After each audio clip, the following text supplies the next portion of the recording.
Hello दोस्तों, स्वागत है आपका समुद्र क्लासेस में। उम्मीद करता हूँ आप स्वस्थ होंगे, अच्छे होंगे और खुश होंगे। बिहार स्पेशल बिहार ज्योग्राफी में पिछले वीडियो लेक्चर में हमने उत्तर बिहार की नदियों के बारे में पढ़ा था, या उत्तरी बिहार की नदियां, उनके बारे में हमने एक-एक करके डिटेल में पढ़ा। आज हम लोग पढ़ेंगे दक्षिणी बिहार की नदियों के बारे में। तो चलिए बिना देरी किए हम लोग स्टार्ट करते हैं अपने क्लास को। याद रखिएगा जो हमारा चैप्टर चल रहा है वो क्या है आपका, बिहार का ड्रेनेज सिस्टम। चलिए ध्यान से देखिएगा इस मैप को, क्योंकि अगर एक बार आपने मैप को समझ लिया दैट मीन्स आपने नदियों के बहाव को समझ लिया। पिछले वीडियो लेक्चर में हमने उत्तर बिहार की जो गंगा वाली प्लेन्स है, इसको जब हम डिवाइड किए थे तो मैंने बताया था कि हमने नॉर्थ बिहार को कंप्लीट कर लिया। नॉर्थ बिहार को कंप्लीट कर लिया, जिसमें हमने घाघरा पढ़ा, गंडक पढ़ा, बूढ़ी गंडक पढ़ा, बागमती पढ़ा, कमला पढ़ा, कोसी पढ़ा और एक महानंदा हमने पढ़ लिया। आज हम लोग बात करने वाले हैं दक्षिण बिहार की, साउथ बिहार की नदियों के बारे में।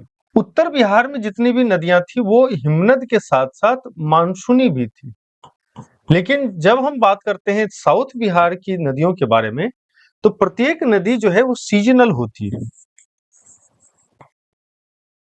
क्या होती है? सीजनल। मतलब जितनी भी आपको दक्षिण बिहार की नदियां मिलेंगी सारी की सारी सीजनल मिलेंगी। मतलब है कि मानसून के समय इसमें जल तो भरा रहेगा, लेकिन मानसून के खत्म होने के बाद धीरे धीरे इसके जल स्तर में कमी आने लगती है, जिस कारण से आप कह सकते हैं जो दक्षिण का क्षेत्र है वो मोस्टली आपका बाढ़ प्रभावित क्षेत्र में नहीं आता है, फ्लड प्रोन में नहीं आता है ना, फ्लड प्रोन नहीं है। जबकि हमने बताया था कि नॉर्थ बिहार जो है वो आपका फ्लड प्रोन है, क्योंकि यहाँ पर हिमनद के साथ साथ सीजनल भी है।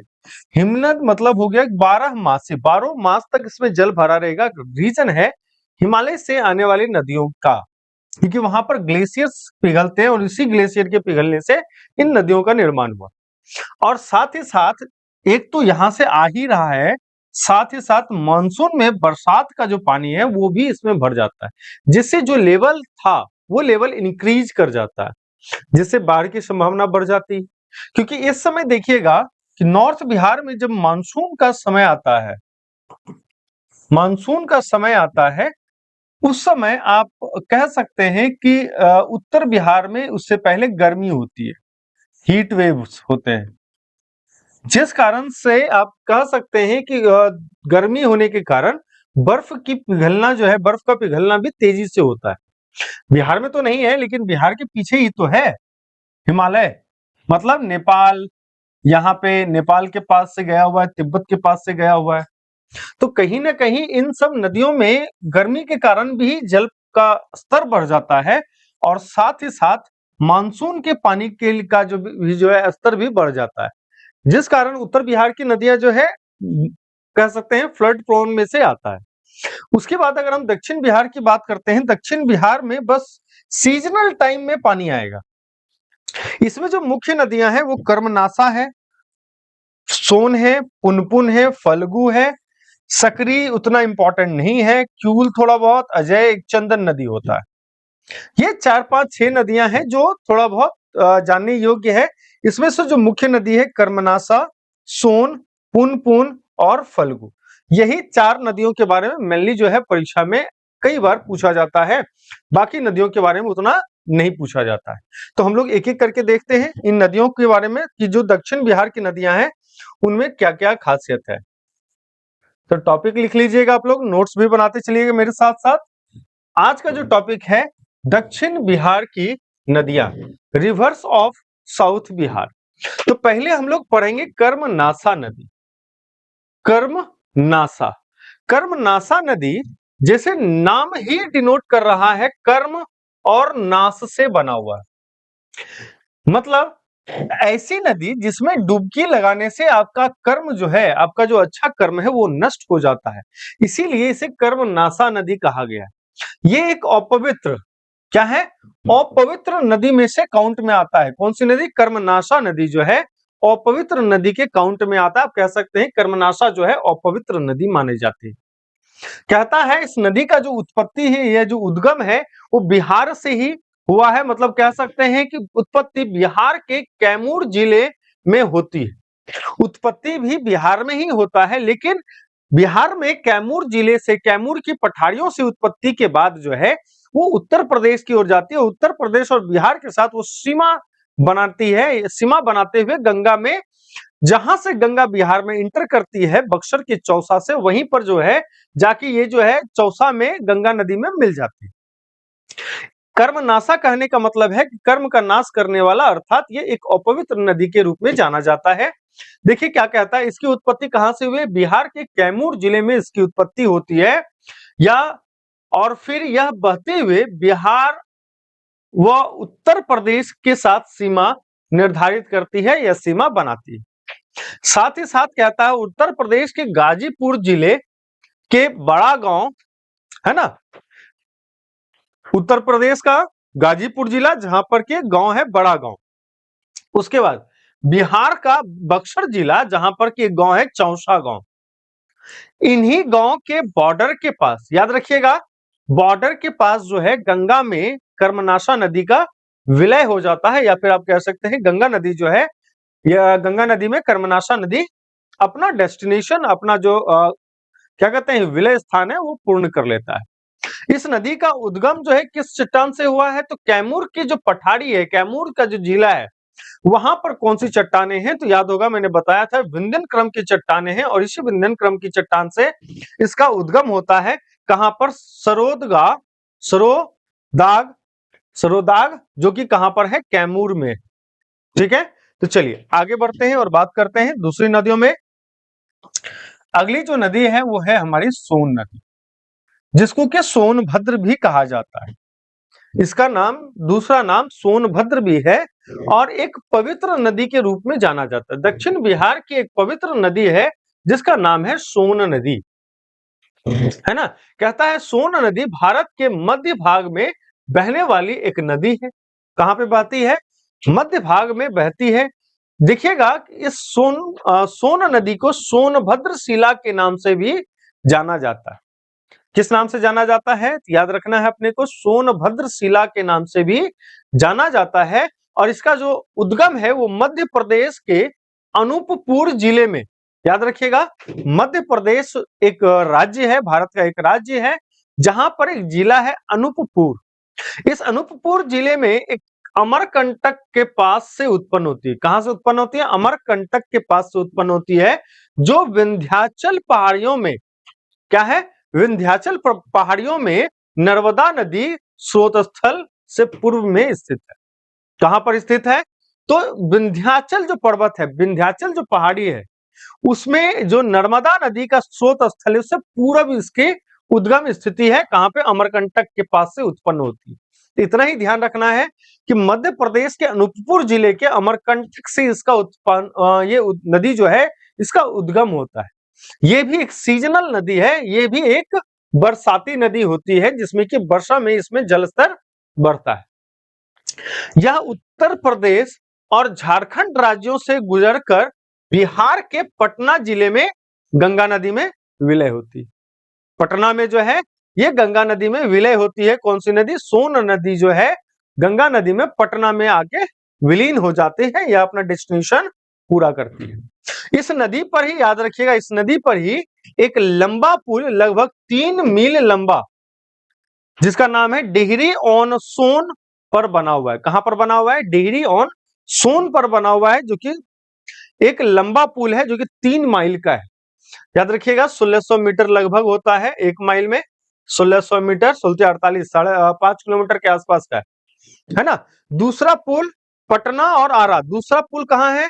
पटना और आरा के बीच कोइलवर नामक स्थान पर है। कहां पर है? कोइलवर नामक स्थान पे। कोइलवर पता कीजिएगा किस लिए फेमस है, आगे चल के मैं बताऊंगा कोइलवर के बारे में। दूसरा पुल कहां पे, पहला पुल कहां पे है? तो लंबा पुल है 3 मील का, डिहरी ऑन सोन पर बना हुआ है। दूसरा पुल जो है वो कहां पे है? पटना और आरा के बीच कोइलवर नामक स्थान पर है। कोइलवर पुल रेल, पुल रेल जो है सह सड़क पुल है, मतलब रेलवे और सड़क जहां पर की ट्रेन भी चल सकती है और व्हीकल्स भी चल सकते हैं, जो रोड वाले व्हीकल्स होते हैं वो भी चल सकते हैं। तो वैसा पुल बना हुआ है कोइलवर पुल। ठीक है, चलिए अगला देखते हैं।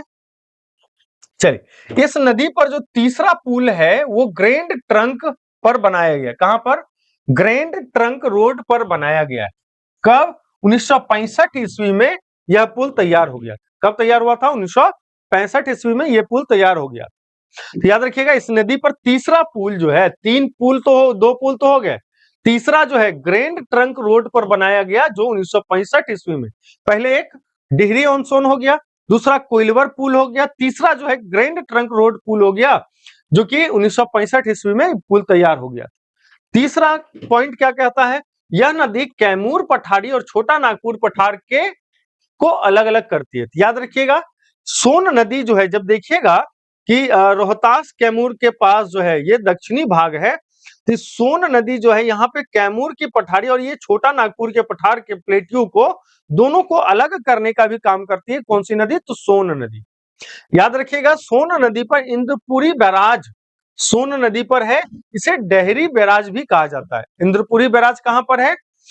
डेहरी बैराज, जिसको कि डेहरी बैराज कहते हैं, वो सोन नदी पर ही बना हुआ है। अगली नदी क्या है? अगली जो नदी है दक्षिण बिहार की, उसका नाम है पुनपुन। क्या नाम है?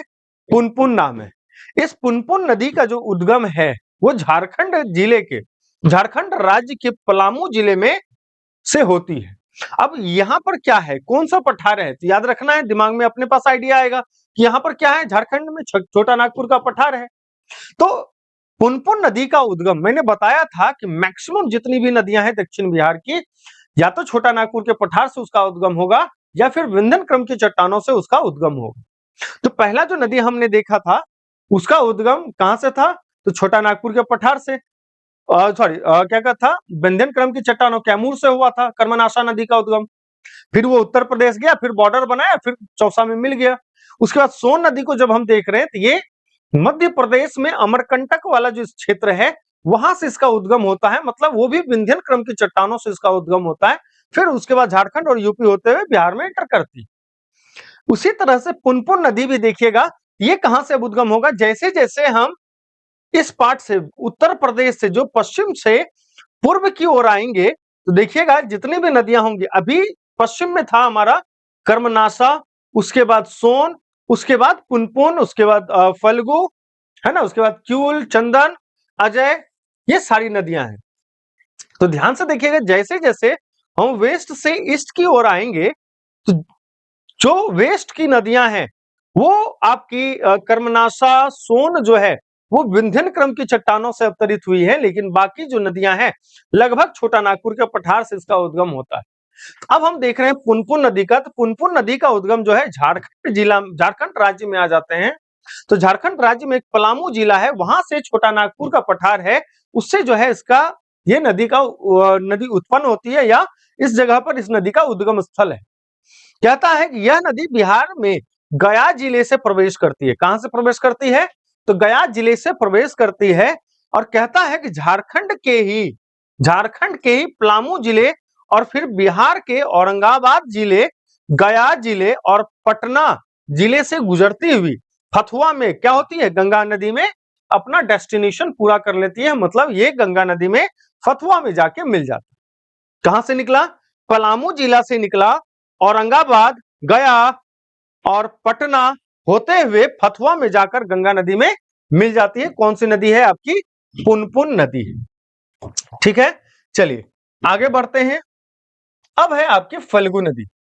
देखिएगा कि फल्गु नदी जो है वो भी एक पवित्र नदी, दक्षिण बिहार की जो दूसरी पवित्र नदी है वो है आपकी फल्गु नदी। अब फल्गु नदी जो है झारखंड से ही इसका अवतरण होगा, इसका जो उद्गम होगा इस नदी का कहां से होगा? जैसे कि मैंने बताया कर्मनाशा और सोन, उसके बाद जितनी भी मोस्टली नदियां देखेंगे उसका उद्गम झारखंड से ही होगा। झारखंड से होने का मतलब है छोटा नागपुर का पठार, दिमाग में फिट कर लीजिए। ठीक है, क्या कहता है? फल्गु नदी झारखंड राज्य के पलामू जिले जो कि छोटा नागपुर पठार है जहां पर, उससे इसका उद्गम होता है। भगवान विष्णु का विष्णुपाद मंदिर इसके किनारे अवस्थित है। याद रखिएगा, विष्णुपाद मंदिर जो है वो किस नदी के किनारे है? तो फल्गु नदी के किनारे। और फल्गु नदी को ही दूसरे नाम से जाना जाता है जिसका नाम है निरंजना। क्या नाम है? निरंजना नदी जो है वो कौन सी है? फल्गु नदी है। और इसी निरंजना नदी के किनारे जो है, इसी निरंजना नदी के तट पर आप कह सकते हैं गौतम बुद्ध, जिसको कि सिद्धार्थ गौतम कहते हैं हम लोग, है ना, उस उनको ज्ञान प्राप्ति हुई थी, सिद्धार्थ गौतम को ज्ञान प्राप्ति हुई थी, जिसके पश्चात जो है वो गौतम बुद्ध कहलाए। तो इसी नदी, इसी निरंजना नदी के किनारे जो है उनको ज्ञान प्राप्ति हुई थी। कहा जाता है बिहार में फल्गु नदी की जो लंबाई है वो 135 किलोमीटर की है। लगभग कितनी है?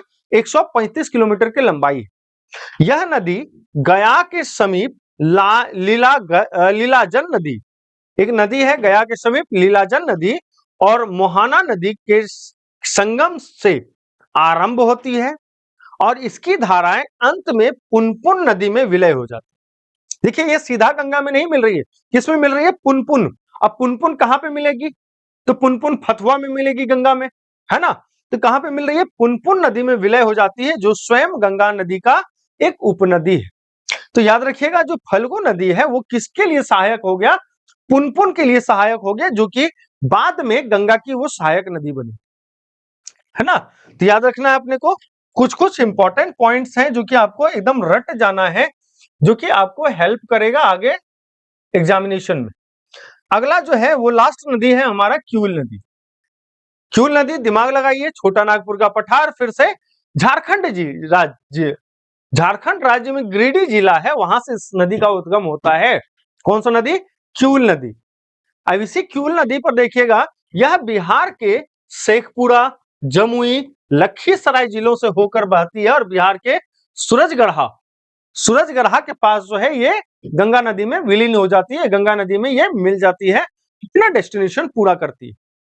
इसके बाद कहता है यह नदी जो है 110 किलोमीटर लंबी है। कितनी लंबी है यह नदी? 110 किलोमीटर लंबी है और लगभग 16,500 स्क्वायर किलोमीटर का एरिया में फैली हुई। इसका क्षेत्रफल कितना है? 16,500 स्क्वायर किलोमीटर है। लगभग 110 किलोमीटर की लंबाई या दूरी तय करती है यह नदी। इसके बाद आपका आ जाता है अजय नदी, अजय रिवर। उसके बाद पंचानंद या चंदन नदी, है